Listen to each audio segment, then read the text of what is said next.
ಇದೇ ಸಂದರ್ಭದಲ್ಲಿ ಸಿದ್ದರಾಮಯ್ಯ ಅವರ ಹೇಳಿಕೆ ವಿಚಾರವಾಗಿಯೂ ಪ್ರತಿಕ್ರಿಯಿಸಿದ್ದಾರೆ ಮಾಜಿ ಸಿಎಂ ಬಿಎಸ್ ಯಡಿಯೂರಪ್ಪ. ಹಿಜಾಬ್ ವಿಚಾರದ ಹೇಳಿಕೆಯ ವಿಚಾರಕ್ಕೆ ಸಂಬಂಧಪಟ್ಟ ಹಾಗೆ ಪ್ರತಿಕ್ರಿಯೆಯನ್ನ ಕೊಟ್ಟಿದ್ದಾರೆ. ಸಿದ್ದರಾಮಯ್ಯ ಅವರು ತಮ್ಮ ಹೇಳಿಕೆಯನ್ನ ವಾಪಸ್ ಪಡೆದಿದ್ದು ಒಳ್ಳೆಯ ಸಂಗತಿ. ಜಾತಿ ವಿಷಬೀಜ ಬಿತ್ತುವಂತಹ ಕೆಲಸವನ್ನ ಸಿದ್ದರಾಮಯ್ಯ ಅವರು ನಿಲ್ಲಿಸಬೇಕು. ಇದರಿಂದ ಅವರಿಗೆ ಯಾವುದೇ ರೀತಿಯಾದಂತಹ ಲಾಭ ಆಗೋದಿಲ್ಲ. ಸಿದ್ದರಾಮಯ್ಯ ಅವರ ಹಿಜಾಬ್ ಹೇಳಿಕೆಗೆ ಸಂಬಂಧಪಟ್ಟ ಹಾಗೆ ಬಿಎಸ್ವೈ ಅವರ ಪ್ರತಿಕ್ರಿಯೆ ಇದು. ನಾವು ಅಲ್ಪಸಂಖ್ಯಾತರ ವಿರೋಧಿಗಳಲ್ಲ ಅಂತಾನು ಇದೇ ಸಂದರ್ಭದಲ್ಲಿ ಬಿಎಸ್ ಯಡಿಯೂರಪ್ಪ ಹೇಳಿದ್ದಾರೆ.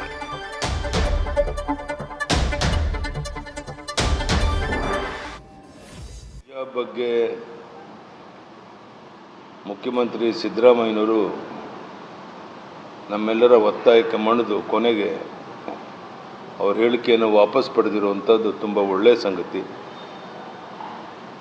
ಈಗಲಾದರೂ ಅವರಿಗೆ ಸದ್ಬುದ್ಧಿ ಬಂದು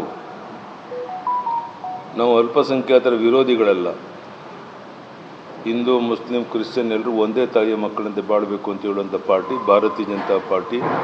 ಪ್ರಧಾನಿ ನರೇಂದ್ರ ಮೋದಿಯವರು ಇದನ್ನು 16 ಬಾರಿ ಹೇಳಿದ್ದಾರೆ. ಹೀಗಾಗಿ ಜಾತಿ ವಿಷಬೀಜವನ್ನು ಬಿತ್ತುವಂಥ ಕೆಲಸ ಸಿದ್ದರಾಮಯ್ಯನವರು ನಿಲ್ಲಿಸಬೇಕು. ಇದರಿಂದ ನಿಮಗೆ ಯಾವುದೇ ರೀತಿಯ ಲಾಭ ಆಗೋದಿಲ್ಲ ಅನ್ನೋ ಮಾತನ್ನು ಹೇಳ್ತಾ ಇವತ್ತು ಕಾರ್ಯಕ್ರಮ ಭಾಗವಹಿಸೋಕ್ಕೋಸ್ಕರ ನಾನು ಬಂದಿದ್ದೇನೆ. ಮಧ್ಯಾಹ್ನದ ಮೇಲೆ ನನ್ನ ಕಾರ್ಯಕ್ರಮ ಇದೆ. ಕಾರ್ಯಕ್ರಮ ಮುಗಿಸಿ ನಾಳೆ ಇವತ್ತು ಸಾಯಂಕಾಲ ವಾಪಸ್ಸು. ಹಿಜಾಬ್ ವಿಚಾರದ ಸಿಎಂ ಸಿದ್ದರಾಮಯ್ಯ ಅವರ ಹೇಳಿಕೆಗೆ ಸಂಬಂಧಪಟ್ಟ ಹಾಗೆ ಬಿಎಸ್ ಯಡಿಯೂರಪ್ಪ ಅವರು ಕೊಟ್ಟಿರುವಂತಹ ರಿಯಾಕ್ಷನ್ ಇದು. ಕಾರ್ಯಕ್ರಮವೊಂದರಲ್ಲಿ ಮಾತನಾಡುವಂತಹ ಸಂದರ್ಭದಲ್ಲಿ ಹಿಜಾಬ್ ನಿಷೇಧ ಆದೇಶವನ್ನ ಹಿಂಪಡೆಯುವಂತಹ ನಿರ್ಧಾರವನ್ನ ಮಾಡಿದ್ದೀವಿ ಅಂತ ಹೇಳಿ ಸಿಎಂ ಸಿದ್ದರಾಮಯ್ಯ ಅವರು ಹೇಳಿದ್ದು ಸಾಕಷ್ಟು ಆಕ್ರೋಶಕ್ಕೆ ಕಾರಣ ಆಗ್ಬಿಟ್ಟಿತ್ತು. ಅದಾದ ನಂತರದಲ್ಲಿ ಸಿದ್ದರಾಮಯ್ಯ ಅವರು ಅದು ಚಿಂತನೆ ಮಾತ್ರ, ಈ ಬಗ್ಗೆ ಸಚಿವ ಸಂಪುಟ ಸಭೆಯಲ್ಲಿ ನಿರ್ಧಾರ ಆಗಿಲ್ಲ ಅನ್ನುವಂತಹ ಸ್ಪಷ್ಟನೆಯನ್ನ ಕೂಡ ಕೊಟ್ಟಿದ್ರು.